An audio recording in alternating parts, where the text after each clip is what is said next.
happening, and because of the consanguineous marriage, marriage between relatives, the frequency of the homozygote recessive. Um, Sometimes it's causing a lot of factors for bringing up retarded or disabled children more so. That's what they're trying to avoid.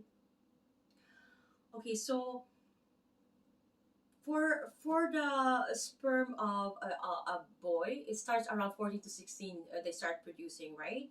It doesn't stop until like even if they're 97, right? So they can even reproduce a child at 97 if they can get the engorgement of the blood more so, right? But if they can, they could still, or let's say, if they wanted to preserve the family's heritage or whatever, so up to 97.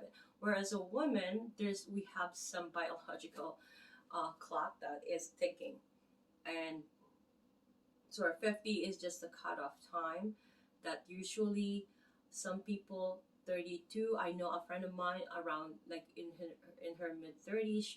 I'm not gonna mention name. It's just a story for me to add here, for you guys to remember. But she's already menopause at that time, and um, and if, for instance, you wanted to get married and end up wanting to have a child, so if the person your other half wants, and it's gonna be a big factor, right? But I'm just saying here that a uterus will most likely be retired at 50. And keep in mind that the sperm is depending on your age too, right? So if you're old, obviously the child that you're gonna be has that also. It's not going to be as healthier as when you were 20. You're 20 when you're 97 years old trying to reproduce a child, right? Again, with the egg as well for women, um, the age of the egg will be depending on the age of the woman. So if you are 50, that means your egg is 50. If, let's say, if you're still um, having that cycle menstruation. Okay, so we have discussed everything. I'm just thinking what else that I have missed. I believe I mentioned about the cycle of let's say your menstruation came today. That's day one. So let's say you have 3 to 4. I was mentioning earlier, but something I had to do. Sorry, and then I noted down. Sorry. So 3 to 4. Okay. Usually, when your period comes, let's say my period from 3 to 4 days. So day one. So the last day will be counted, right? And from then, so day 14 will be my ovulation period. What's happening is eggs are being released. So it's that period when I could get pregnant, right? But I could get pregnant um, on 12, right, as well. Let's say if I had coitus, sexual intercourse, right, cotillation or whatever, coitus, sexual intercourse, is that I could also be pregnant. Okay, and most women are like so grumpy and bitchy usually um, on the times that they are not ovulating. Keep in mind, most of the time they have their period, and then the other times is um, they're really not ready for any sexual intercourse. So those are the times too that I don't know, but that's how God made it. Keep in mind, see, because it doesn't really correspond, because God made it the way that we're supposed to reproduce, right? So the woman is always irritated because of that hormonal imbalance.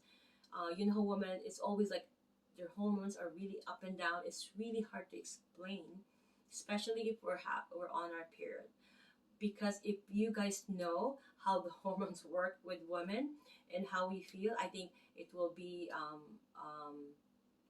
more so understandable, and because they could relate, and then they will be more understanding how a woman goes through irritability, depression. I don't go through depression, but I wanted to just sit in my couch and watch do a marathon of my movies or my shows. So I guess it's a form of depression, but I look forward to that too, though.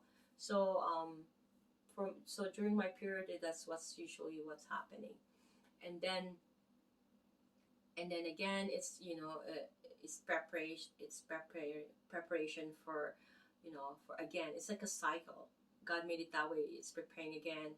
It's giving you that nourishment again of the blood. The lining of, it's going to line your uterus with blood, so that because its intention again is to nourish a baby, right? That's the cycle. That's what it's supposed to do, right? And then when it doesn't happen, then it will shed again. So it's just like a cycle. What else did I miss? I think I've mentioned everything else. I'm gonna be doing some, because I have to write them down, because the X chromosome and Y, it's impossible for me not to draw it and explain it. How um, how could you determine for if it's a boy or a girl, or the eye color? I need to know. I will give you a chart on how determine, let's say, if the mommy is cheating on the daddy, because let's say a daddy has blue eyes, right? And then the mom, let's say, it has brown eyes, and all of a sudden it produces a green eyes, right? Or if because that's a question that's a lot, usually, because I did a research. It was all over the internet that, okay, how could that happen, right?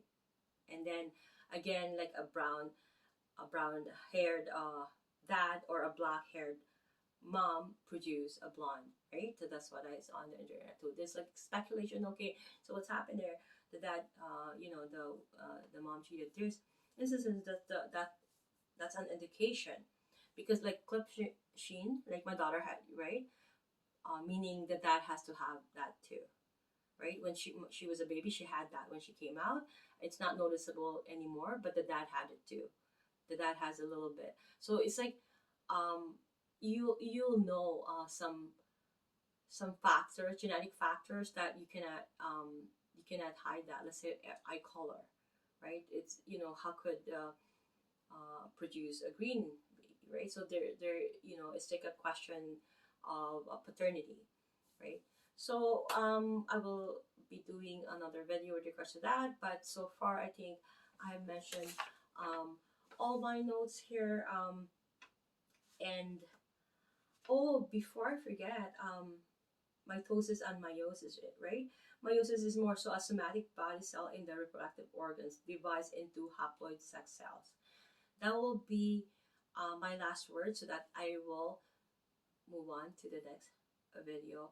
But I'm gonna have to be drawing it. Okay, guys. So before I say bye to this video, and I'll see you again in the next video. Okay. Thank you guys so much, and I love you guys all. God bless, and be safe.